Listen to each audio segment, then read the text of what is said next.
Just how bad is the situation inside of Australia right now with the wildfires? Well, the fact is, a lot of what's coming out of the Australian government is actually undermining the actual numbers on the ground of about what's taking place. As it stands right now, the Australian government acknowledges that the air quality in Sydney is 20 times the level that would be considered dangerous. It's 20 times what's considered damaging to the human body. But what is the government doing about it? They're not handing out masks. They're not even telling people you really should get some kind of breathing mask in order to walk through the city due to the toxic level of the air. But they're not even telling people what to do. They just have it on record as how bad it is, but aren't actually doing anything about it.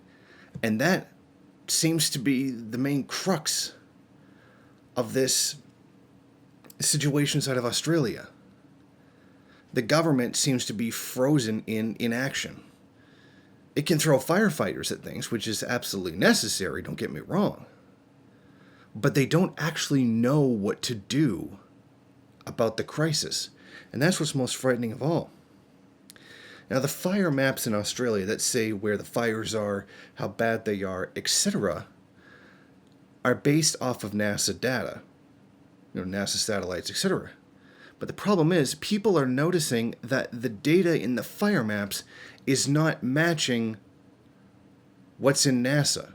In other words, the Australian government seems to be deliberately minimizing, or at least underreporting, how big the fires are.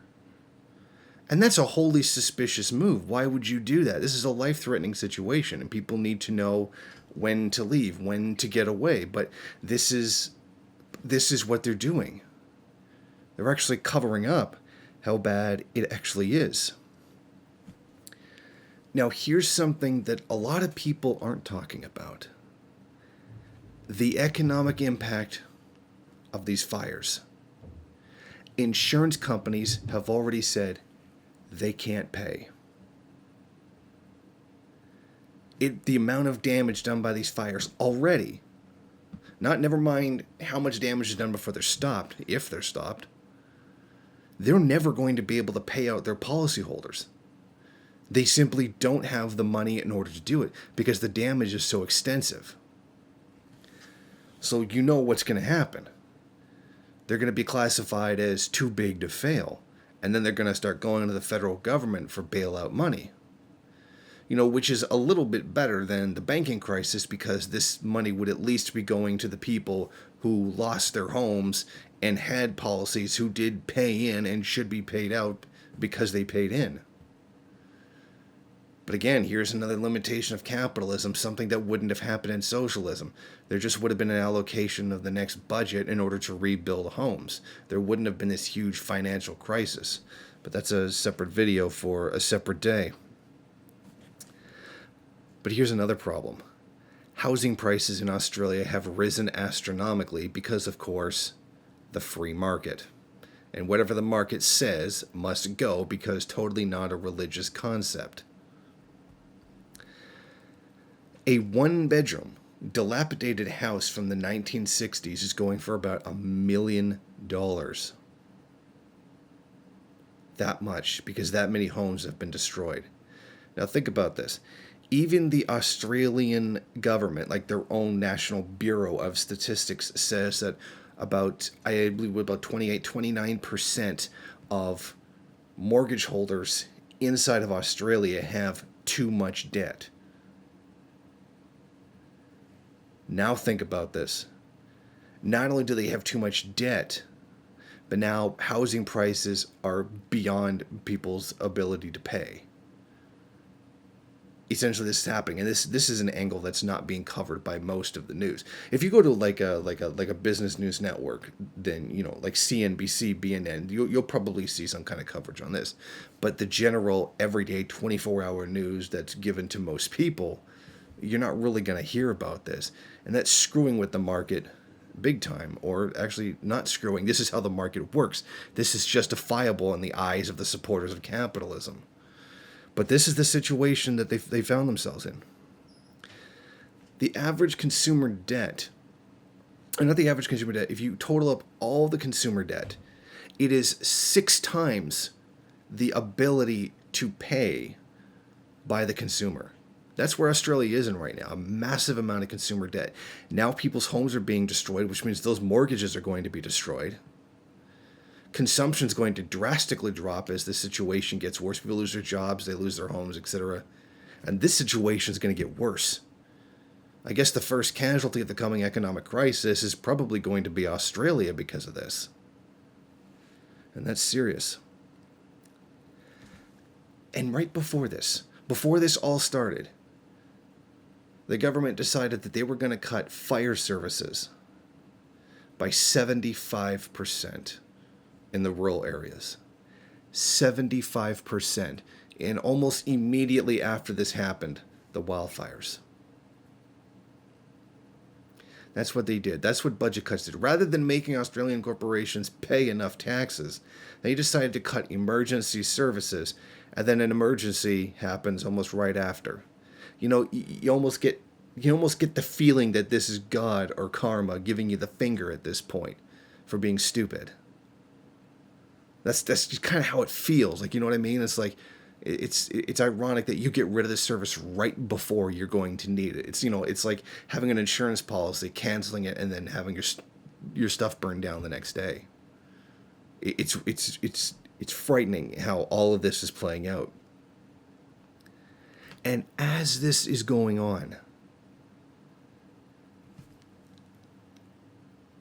climate protests and boycotts, they're trying to make them illegal.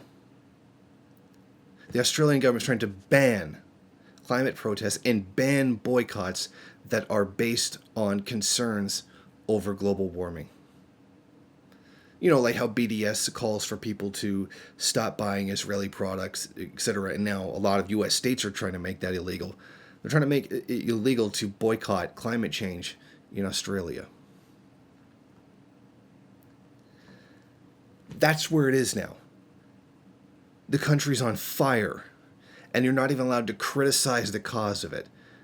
I mean, we're looking directly at the government specifically trying to cover up why this happened. There is no other reason this happened because of global warming. And they're deliberately writing laws that will throw you in prison for talking about it. It's a cliche at this point, but I'm going to use it anyway. You know, in V for Vendetta, when the 1812 overture was used to blow up the whatever building, and then they just banned the song from then on.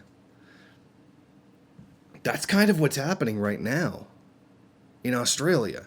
They're so afraid of anyone saying anything against climate change, the thing that's killing people. You know what this is? They're making it illegal for people to defend themselves. Defend themselves. That's what's being made illegal, because you can't even talk about that. Now, what's really interesting is that this has spurred a lot of anger from Australian people. And, you know, rightfully so. Your country's burning down. That would kind of make a lot of people mad. There are people going out on Reddit and whatnot, and I don't mean just like, you know, that odd person that goes on, but like almost everybody now. They're going out and they're calling for the deaths of bankers and for the banks to be nationalized. That kind of, how you say, spontaneous class consciousness is in a form building. And there's people calling for the heads, literally, of large banks and large corporations and asking for them to be nationalized. And in fact, Scott Morrison, who I believe is a member of the Liberal Democrats, went to an area that had been affected by the fire. And it was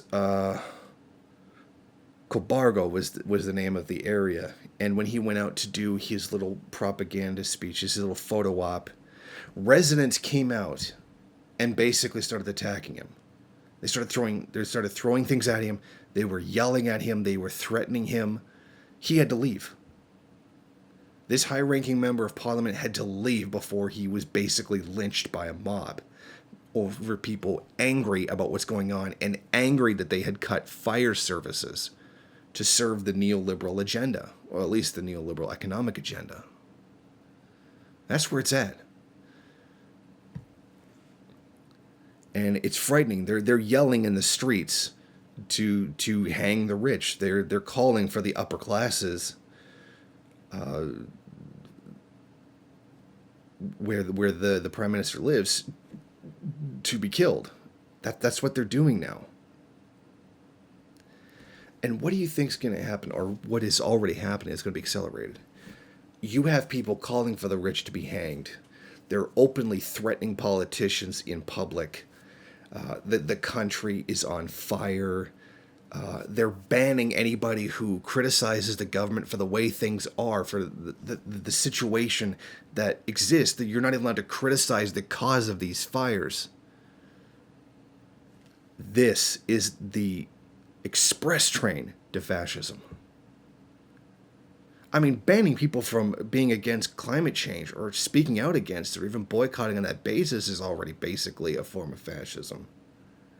But think about what's coming, or at least totalitarianism. But think about how much worse is coming. Now, these fires are nowhere close to being done. And the hot season is just starting. It's going to get so much worse. Now add this. There have been new anti-gang laws on top of it. Now, the law is there to lock people up for being associated with a criminal organization. Just being associated. You don't necessarily have to have done anything. You just have to be associated.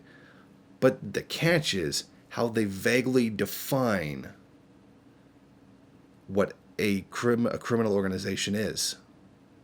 This can include a banned political group or a banned issue of protest. The framework for locking people up and essentially calling them terrorists for protesting climate change or even advocating for a boycott based on climate change is on the books in Australia. And have no illusions. They're going to use this. If you take part in an illegal protest, you are now a terrorist and can basically be locked up indefinitely. And it doesn't matter how righteous your struggle is, like not wanting your country to burn down or something, you're still going to get locked up. That's where things are. If they say, okay, your climate change thing, just on the issue of climate change, nothing you've actually done or even threatened to do, your organization banned, done, can't do it anymore. And now anybody associated with that group, which means you don't even necessarily have to be a member. You don't even have to be having committed a crime. You're going to get locked up. This is Australia's road to fascism. And what is it that we see here? Exactly what Lenin said. Fascism is capitalism in decay.